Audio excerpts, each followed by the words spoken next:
साल 1857 सिर्फ एक वर्ष नहीं बल्कि एक ऐसे तूफान का नाम है जिसने ब्रिटिश साम्राज्य की नींव हिला दी। क्या यह सिर्फ सिपाहियों की बगावत थी या फिर एक पूरे राष्ट्र की दबी हुई चिंगारी? आज हम जानेंगे उस ऐतिहासिक क्रांति की कहानी को जहां बहादुरी, बलिदान और बगावत ने मिलकर लिखा था भारत के स्वाधीनता संग्राम का पहला अध्याय। अंग्रेजों की ईस्ट इंडिया कंपनी के शासन ने धीरे धीरे भारत को जकड़ लिया था। राजाओं की गद्दी से हटाया जा रहा था, किसानों से जबरन कर वसूला जा रहा था, समाज की परंपराओं को तोड़ा जा रहा था और सैनिकों की आस्था को ठेस पहुंचाई जा रही थी। यह सिर्फ असंतोष नहीं था बल्कि एक धधकती हुई ज्वाला थी जिसने कभी भी विस्फोट हो सकता था। बस जरूरत थी एक चिंगारी की। लेकिन सवाल यह है कि क्या अचानक बिना कारण ही जल उठी थी आज़ादी की चिंगारी?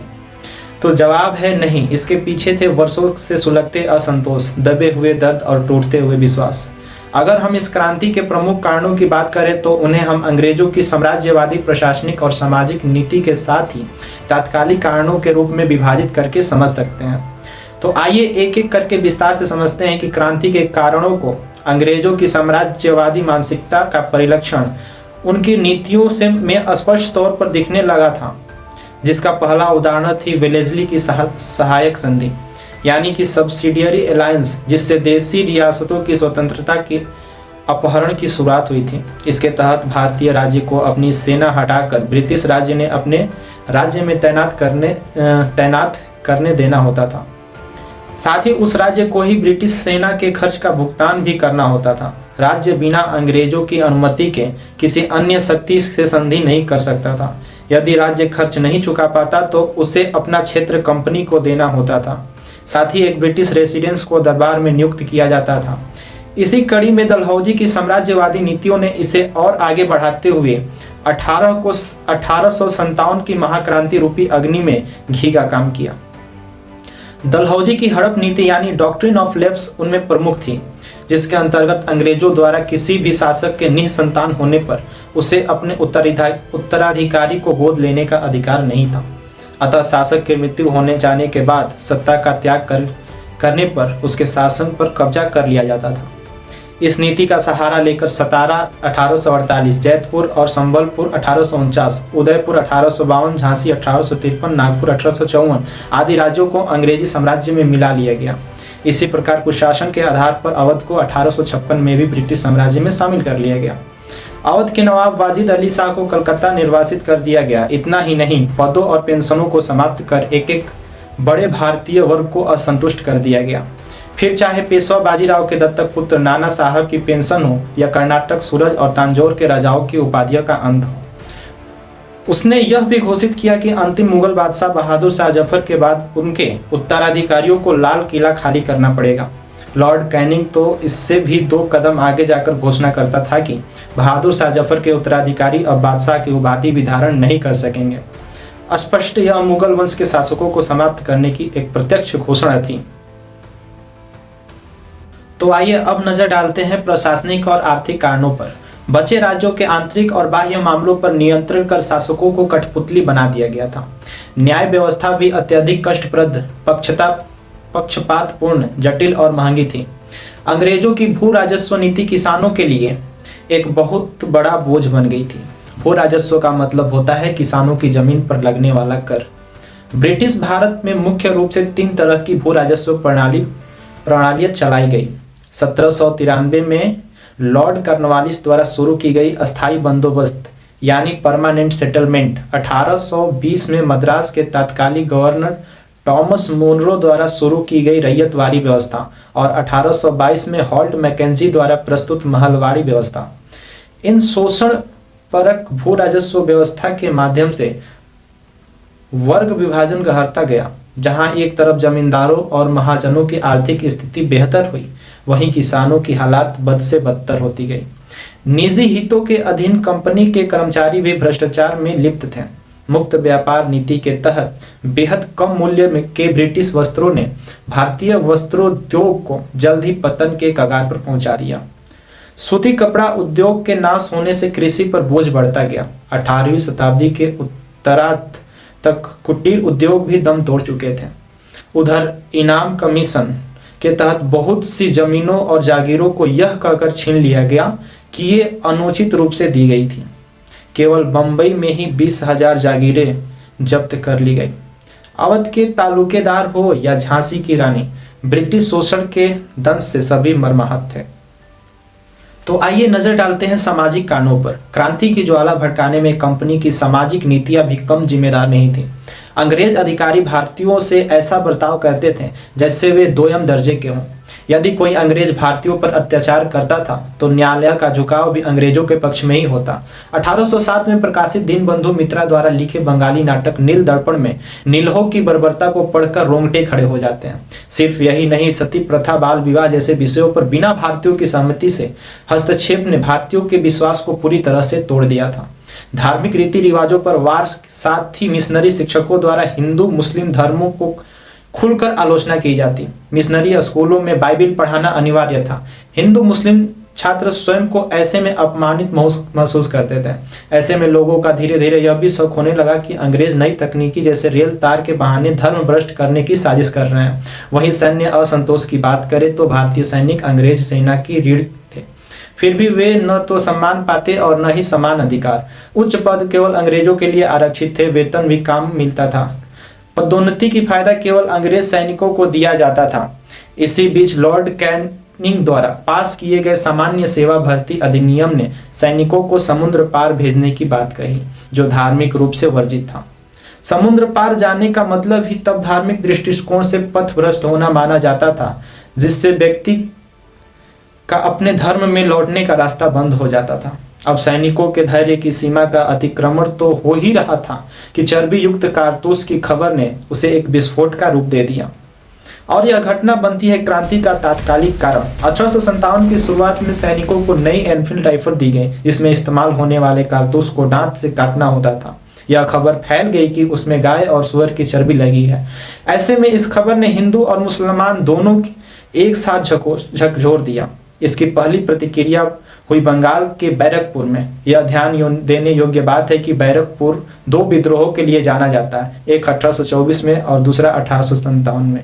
हालांकि 1857 और 3 दशक पहले नवंबर 1824 में बैरकपुर में एक विद्रोह हो चुका था।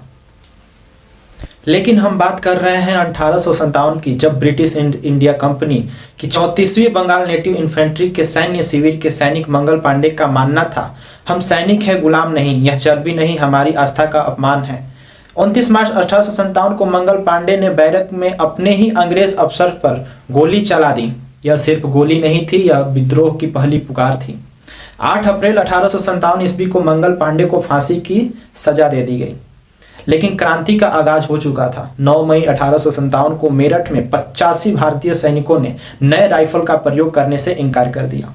यहां भी विरोध करने वाले सैनिकों को 10-10 वर्ष की सजा दे दी गई। फिर 10 मई 1857 की रात मेरठ छावनी के सैनिकों ने विद्रोह किया। घोड़े दौड़ाए गए, तोपों पर झंडे लहराए गए और नारे गूंजने लगे। इस विद्रोह को तलाश थी एक नेतृत्व की। अगले ही दिन यह जाबाज दिल्ली पहुंचे और बुजुर्ग मुगल सम्राट बहादुर शाह जफर को भारत का सम्राट घोषित कर नेतृत्व उनके हाथों में सौंप दिया। जफर, जो कभी कविताओं में दर्द छुपाते थे, अब सिपाहियों के घोष में गरज उठे, अगर यह वतन मुझे पुकार रहा है तो मैं चुप कैसे रहूं। देखते ही देखते विद्रोह पटना से लेकर राजस्थान की सीमाओं तक फैल गया। विद्रोह के मुख्य केंद्रों में कानपुर, लखनऊ, बरेली, झांसी, ग्वालियर और बिहार के आरा शामिल थे। लखनऊ, जो अवध की राजधानी थी, अवध के पूर्ण राजा की बेगम में से एक बेगम हजरत महल ने विद्रोह की कमान संभाली। कानपुर में विद्रोह का नेतृत्व पेशवा बाजीराव द्वितीय के दत्तक पुत्र नाना साहब ने किया। उनके सेनापति तात्या तोपे ने जंगलों में गुरिल्ला युद्ध की मिसाल पेश की। झांसी में 22 वर्षीय रानी लक्ष्मीबाई ने ब्रिटिश ताकत के खिलाफ हुंकार भरी, क्योंकि उनके पति की मृत्यु के बाद अंग्रेजों ने उनके दत्तक पुत्र को झांसी के सिंहासन पर बैठाने से इनकार कर दिया था।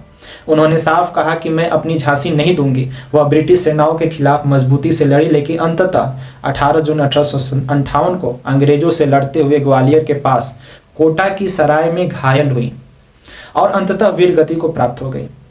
बिहार में विद्रोह का नेतृत्व कुंवर सिंह ने किया, जो जगदीशपुर बिहार के एक शाही घराने से थे। इस तरह शुरुआत में महज एक सैनिक विद्रोह अब तब्दील हो चुका था जन भावनाओं की लपेटों में। 1857 का विद्रोह एक वर्ष से अधिक समय तक चला। विद्रोह को दिल्ली से जॉन निकोलस, लखनऊ में हेनरी लॉरेंस, कानपुर और बरेली में कोलिन कैंपवेल, झांसी और ग्वालियर में जनरल फिरोज, इलाहाबाद और बनारस में कर्नल ऑन सिंह और बिहार में विलियम टेलर की सहायता से दबा दिया गया। यह सवाल उठता है कि क्या यह क्रांति असफल थी? तो यह सच यह है कि सीमित संसाधन, प्रभावी नेतृत्व का अभाव और मध्यम वर्ग की भागीदारी के अभाव ने इस सफलता के प्रयास को सीमित तो किया, परंतु इसे पूर्णतया असफल कहना गलत होगा। विशेष तौर पर अंग्रेजी शिक्षा प्राप्त मध्यम वर्ग बंगाल के अमीर व्यापारियों और जमींदारों द्वारा विद्रोह को दबाने में सैनिकों की तरफदारी न होती तो परिणाम और व्यापक हो सकते थे। पर सफलता असफलता के गणित में बिना उलझे इसके परिणाम स्वयं इसके प्रभावों की गाथा कहते हैं। तो आइए एक नजर डालते हैं इस क्रांति के बाद के परिणामों पर। 1858 में ब्रिटिश सरकार ने कंपनी से शासक छीन लिया। लॉर्ड कैनिंग ने इलाहाबाद में इसकी घोषणा की और भारत का राज अब सीधे इंग्लैंड की महारानी के हाथों में चला गया। महारानी विक्टोरिया ने एक घोषणा पत्र जारी किया कि हम भारतवासियों के धर्म, रीति रिवाज और सम्मान की रक्षा करेंगे। इसी के साथ लंदन में भारत कार्यालय यानी कि इंडिया ऑफिस बनाया गया, जिससे भारत का शासन ब्रिटिश संसद के अधीन हुआ। प्रशासनिक बदलाव के तहत भारत का प्रमुख अब गवर्नर जनरल नहीं, वायसराय कहलाया। इससे यह साफ हो गया कि अब ब्रिटिश महारानी का प्रतिनिधि है। साथ ही भारतीय राष्ट्रों को यह भरोसा दिया गया कि उनका अस्तित्व बरकरार रहेगा। अब सवाल उठता है कि इस क्रांति का क्या प्रभाव हुआ।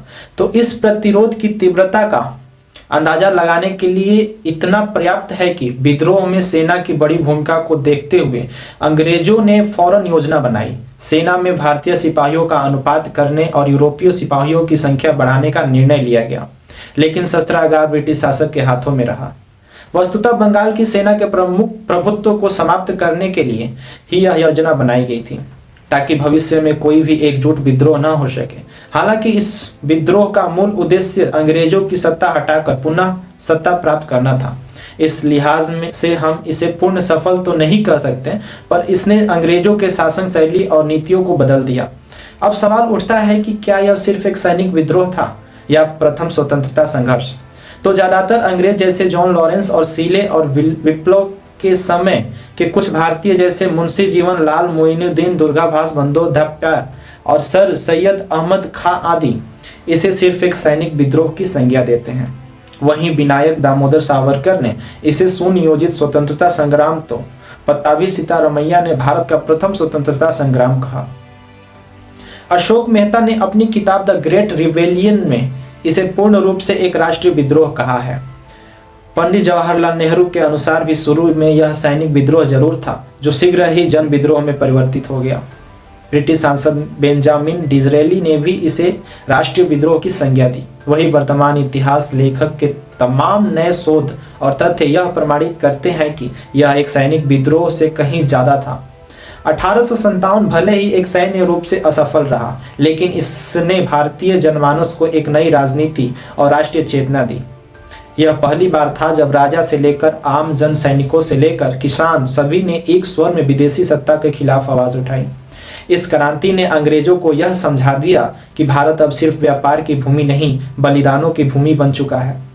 यह वह चिंगारी थी जिसने भविष्य में गांधी, सुभाष, भगत सिंह जैसे महानायकों को जन्म दिया। 1857 का संग्राम भले ही दबा दिया गया, लेकिन इसकी गूंज इतिहास के हर कोने में आज भी सुनाई देती है। यह बगावत नहीं, एक जागृति थी, स्वतंत्रता की पहली दस्तक, जिसने भारत के लिए एक सुनहरा भविष्य लिखने की नींव रख दी। जय हिंद, जय भारत।